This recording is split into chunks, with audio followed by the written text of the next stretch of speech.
Yes, people, it is match day, and the mighty Tractor Boys, we're away today for the penultimate away day as we take on the Tigers, Hull City, and it's one of those games, the nerves are settling in. The next 7 days are the biggest 7 days in the club's history in the last 20 odd years, if not longer, and it really could shape the future of this club for the next 5-10 years. So, to say I'm nervous is a bit of an understatement. But before we get into anything, we've got to do the shout-outs. Massive shout-outs to Angel Care Homes for all your care needs in the Black Country and Birmingham area. Massive shout-out to Mark Darcy for all your formal menswear needs. And, of course, to Desi Ballers, highlighting all South Asians at all levels in the beautiful game. I'll put their details in the description. Make sure you check them out. But let's get to it then. I am feeling a bit nervous. It's not going to be easy to take that opportunity. They're still fighting for the playoffs. Results today mean that they've still got a sniff at it. Got a very good attacking lineup. Philogene I highly rate. I don't know, Hull City, have you got a chant for him? Because if you haven't, you need to do something with the Billie Jean song. But anyway, that's another thing. Speaking of chants, why have you not done the Skepta? Doing it again, Tiger, Tiger. So let's get to some team predictions then. So in goal, obviously, Heladki, quality this season. We know he's good with his feet, but he's really stepped up his shot stopping over the last couple of weeks. The man that should be on the plane for the Euros, Leif Davis, best left back, best English left back, just best English left back. Argue with your nan if you disagree. Centre back again, probably the most improved player this season, and he was good last season as well. But Cam Burgess, and of course him and Wolfie. I think another player that's been quite underrated, and a lot of the things I think he gets unfairly criticised at times. But Wolfie. Right back, again, I've said this before, I think Axel's the number one. You can see McKenna kind of gives him the number one spot. And it'd be good, I think, start Twanzebe, and you can always bring on Clark later on in the game. And Clark can, as we've seen, cover on the left back if Davis needs the break or whatever. Centre mid, if you haven't seen it, go watch that pod on Town TV. That was really good, but obviously it's the engine room. It is going to have to be Mass and confirmed player of the season, Mr. Sammy Morsey. Left wing. So I've been a bit critical, and I've said, he needed to turn up a few times and he looked better off the bench. But I think Brody starts, if we think back to last season, he just needed a break. He was a little bit rusty. I think if Brody's firing and he's rested, I think this could be a big game for him today. 10 and number 10, Connor Chaplin. He needs to step up today. I wouldn't say he hasn't performed, but I think collectively as a group, I think he's one of those players, when he doesn't perform, we don't perform. But hopefully, again, like the rest of the team, he needs the break. Right wing. Now, we know Burns should be on the bench. And we know, obviously, he's back. Same with Hirst as well. But I don't think you rush him back. So I think Burns is more one of those you could bring off the bench. But certainly when you've got Coventry in mind and Huddersfield as well. So with that in mind, you have to go for the star boy, Mr. Omari Hutchinson, who's been phenomenal. And hopefully he's getting back to his best. I thought he was one of the brighter players in the last couple of games as well anyway. And up top, he was brilliant when he come in. Ever since those 120 minutes for Wales, he kind of dipped a little. And I think that's just tiredness combined with the injury. But Kiefer Moore, he has to start. So that's my team. In terms of the team and subs and all that, I think we'll have a strong bench. We've got, obviously, we know that George Hirst will probably be on the bench. We know Burns will be there. Ali Al-Hamidi's there. Sarmiento. Of course, Jack Taylor. So it's quite a strong bench, and it's at the right time. Like I said, the rest has probably come at a good time for us, but there will be rustiness. If we can get over that without kind of making any mistakes, and if we get that first goal, I think we're on our way to the Premier League. So in terms of the score and all the rest of it, I think I've done that when I've been doing these vlogs. I started the vlogs at Borough Away. What was that, December 9th? So we've done those vlogs then, and I think I've probably got 1 or 2 score predictions right. The result's been right, more or less, but the score predictions haven't been. But I'm feeling confident. I feel the team are motivated. We've got leaders, we've got warriors, we've got people that can get over the line. We did it last season against the odds. Everyone's been writing us off. We are literally 5 points away from confirming to the Premier League. And to be honest, I mean, let's not get ahead of ourselves. So for today, one game at a time. It's a cliche, but I know that the team will be thinking one game at a time, 3 points today. And I think those 3 points are going to come through a George Hirst, Wes Burns, and Connor Chaplin goals. And I think we're going to win 3-1. It's getting close to kick-off. I got to catch Saj in them, so I'll catch you in there.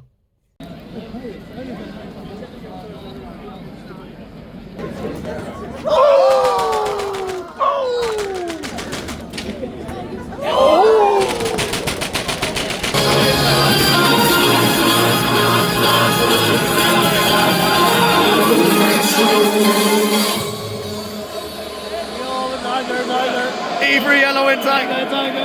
HU3 yellow and tiger. Aussie Americanism, we're going up again. Ramana, hey, waka waka, hey. Aussie Americanism, we're going up again.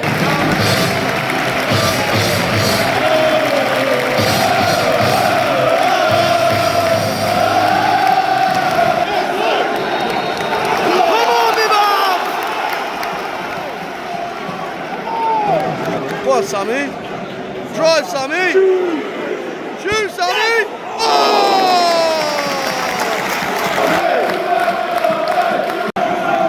Come on. Who the fuck away? Who the...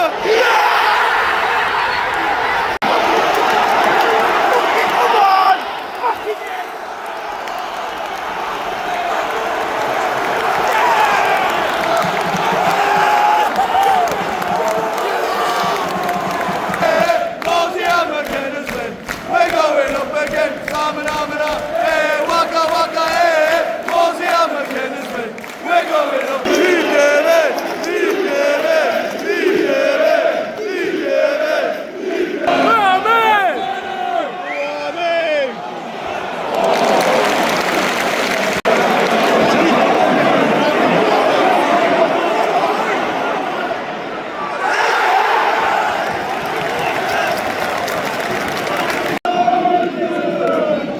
Come on, Lee.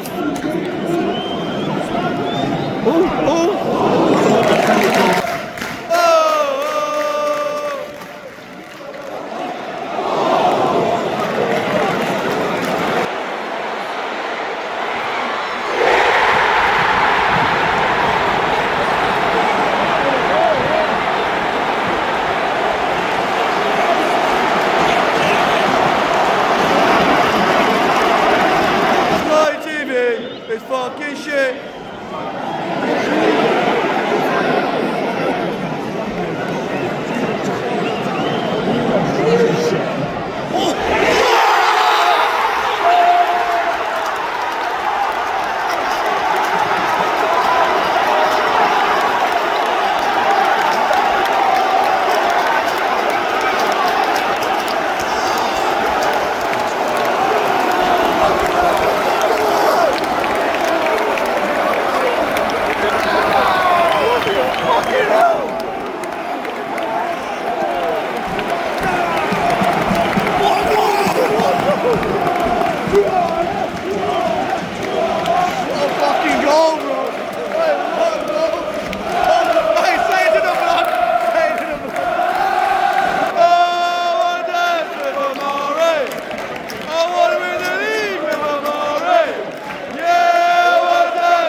Zebi, Zebi, Tufan Zebi and Tufan Zebi, Tufan Zebi, Zebi, Zebi.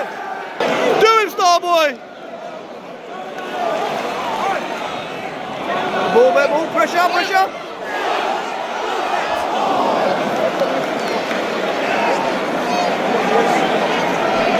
Well done, Sammy! Well done, Sammy! Oh, I love that, love that.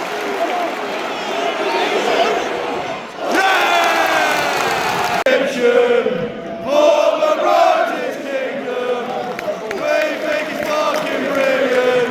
It's Sam Mosey. He's Egyptian. For the Rogers Kingdom, we think it's fucking brilliant.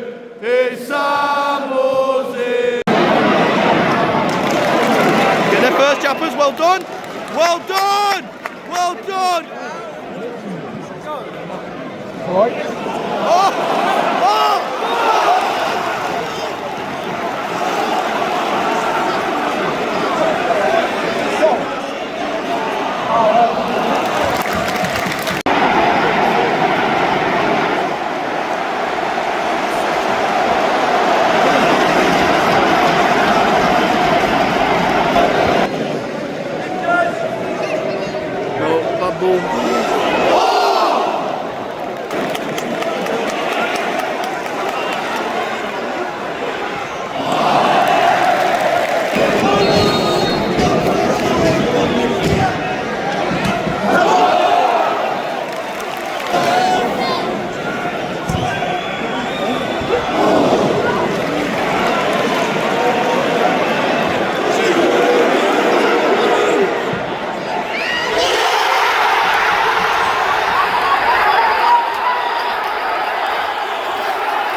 Axel! Go on, Axel!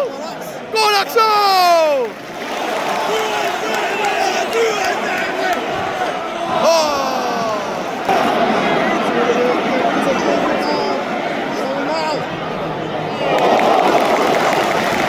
Hustle him! He shit it! He shit it!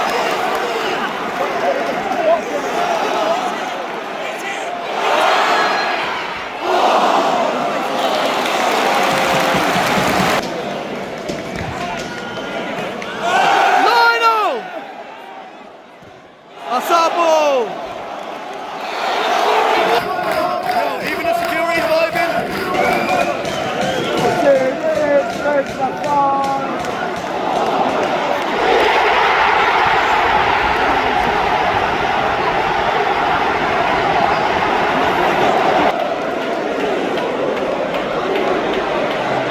Someone shoot, man. Boy Omari, bro. You got the time, brother. You got the time. Ref! Fucking handball, ref!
So what we saying about that one then, peeps?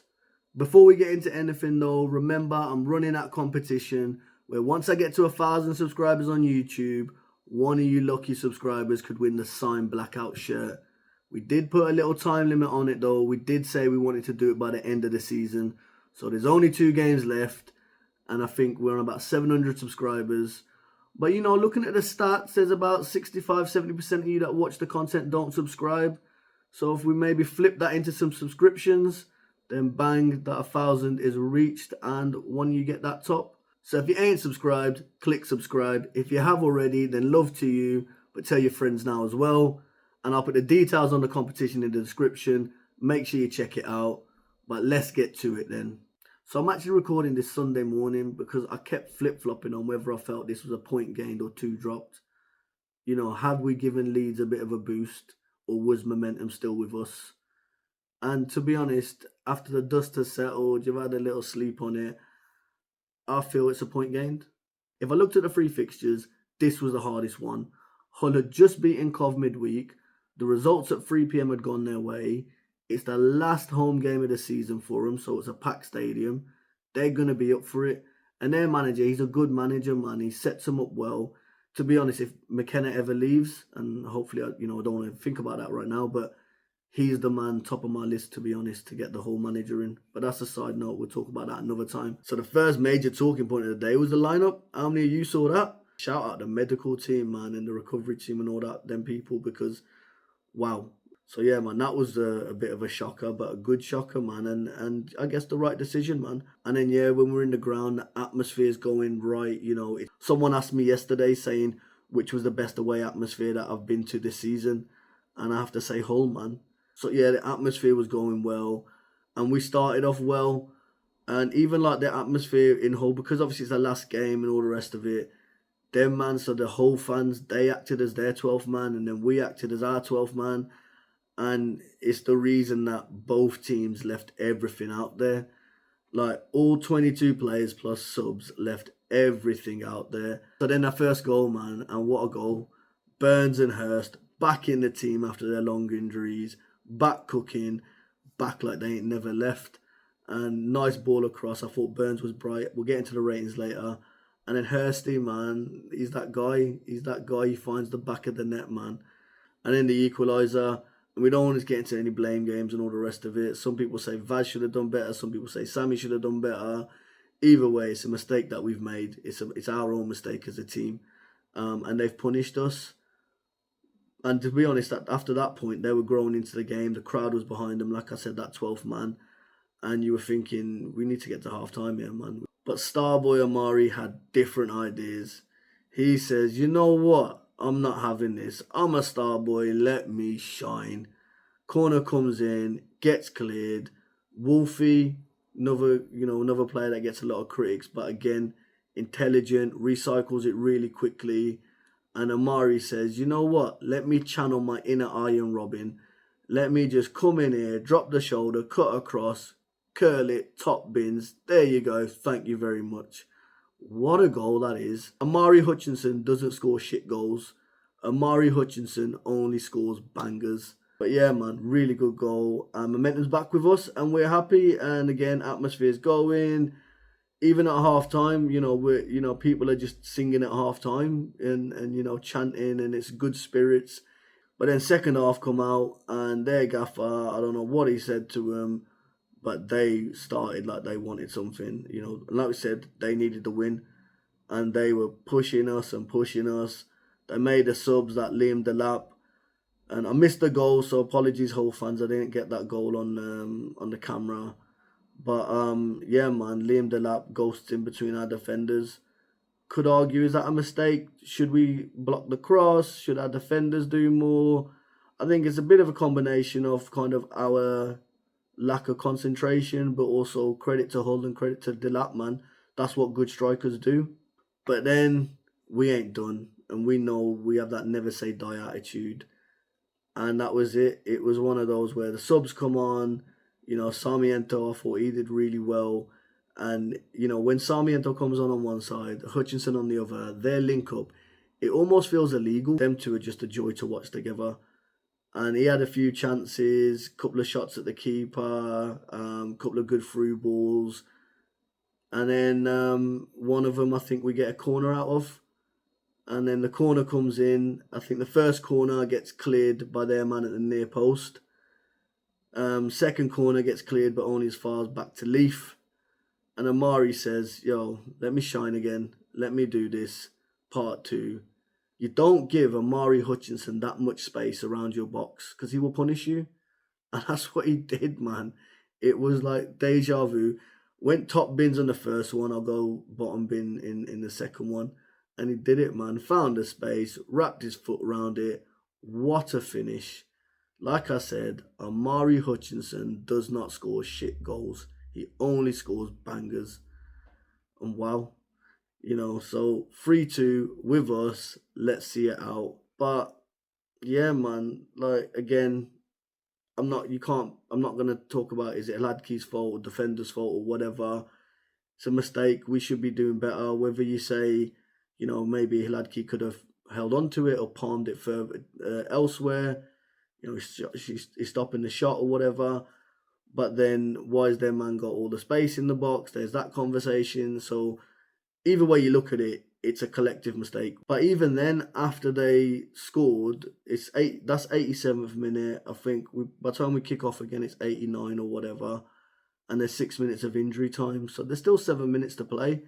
And we know what we can do in injury time. But yeah, their keeper made some top saves. And without him, they lose that game. So let's get some player ratings then. I think there's a few standout performers.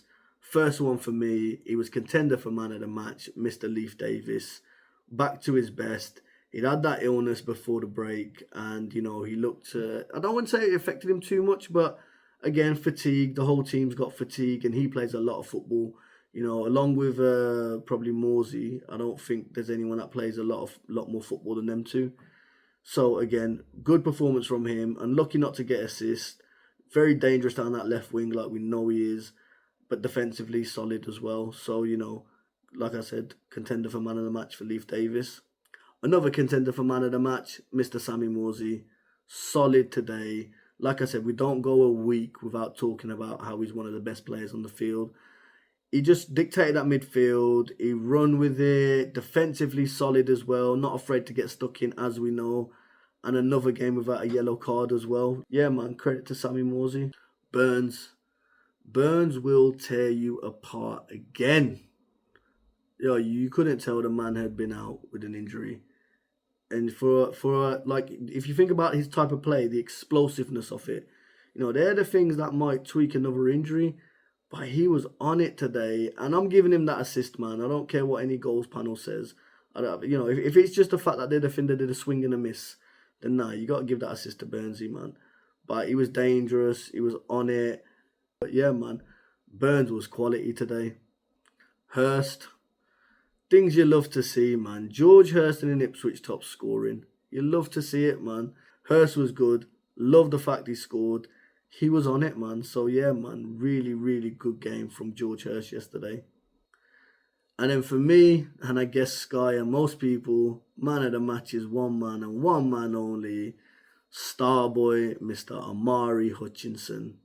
Do you understand why I called him Starboy all those months ago at the beginning of the season? First couple of cameos that he come on, you could see this guy was all right, man. Like, there's something about him. He's raw. He just needed to be coached. And we've got a wicked coach. That's why I had full faith that Omari Hutchinson was going to be our star boy. And that's exactly what he's been. But yeah, as a defender, what do you do against Omari Hutchinson? If you back off, he can cross it, he can shoot. If you get tight, he's going to twist you, you're going to break your ankles. Like, what do you do playing at Omari Hutchinson? But yeah, man, like I said, really good performance from Omari, man. You can see why he's the star boy. You can see the future this man's got. I hope he stays with us next season, but I am a realist. And even though I believe we're going up to the Premier League, I think his kind of next step for his development, it's got to be a team that's playing European football. And I think he'll handle his own. Like, to be honest, I think if he was at Chelsea now, he'd be playing in the Chelsea team. Like, he's better than all the Chelsea wingers. There's not a Chelsea player. There's not a Chelsea winger at the moment that's better than Omari Hutchinson. You can't tell me one that's better than him. You can't. You genuinely can't. Because half these fucking wingers that Chelsea have fall over when they get touched on the back. Omari's got strength, you know. You're not going to get the ball off him. And he's so quick, so smart, so intelligent. Like, if I was a Chelsea fan or Chelsea manager, I'd be trying to build my team around him for next season. But yeah, really good performance from Omari, man. He's going to the very top, isn't he? But yeah, very good performance from Starboy. And yeah, hopefully he can cook for the next 2 games. So here's a question for your town fans. Where do you rank Omari Hutchinson in terms of our loan signings over the past, 20, 30 years or whatever? So since the 96-97 season, which is about the season that I first started following town, so since the 96-97 season, where does Omari Hutchinson rank as a loan signing? Aside from Martin Roycer, has there been a better loan signing than Omari Hutchinson? I'm struggling to think. Let me know, man. Put it in the comments below. But yeah, man, phenomenal performance from Starboy Omari Hutchinson. So yeah, man, like I said, it's a point gained. I feel confident. We got Coventry away next, which is just down the road for me. If you're going to the game, let me know, because I was going to bring a few samosa and stuff, because I know you struggle to get that down in Ipswich. So if you're going, let me know. We'll get the orders in. But yeah, man, it should be a good game. If we play with that same passion and intensity that we showed against Hull, then I think we're taking 3 points. And remember, as long as we don't lose to Cov, just a single point means that it's still in our hands going to Huddersfield at home on the final game of the season. But I'm feeling confident. If you're going to the game on Tuesday, like I said for the whole one, sing your hearts out, back the team, and we could be promotion again. Allez, allez.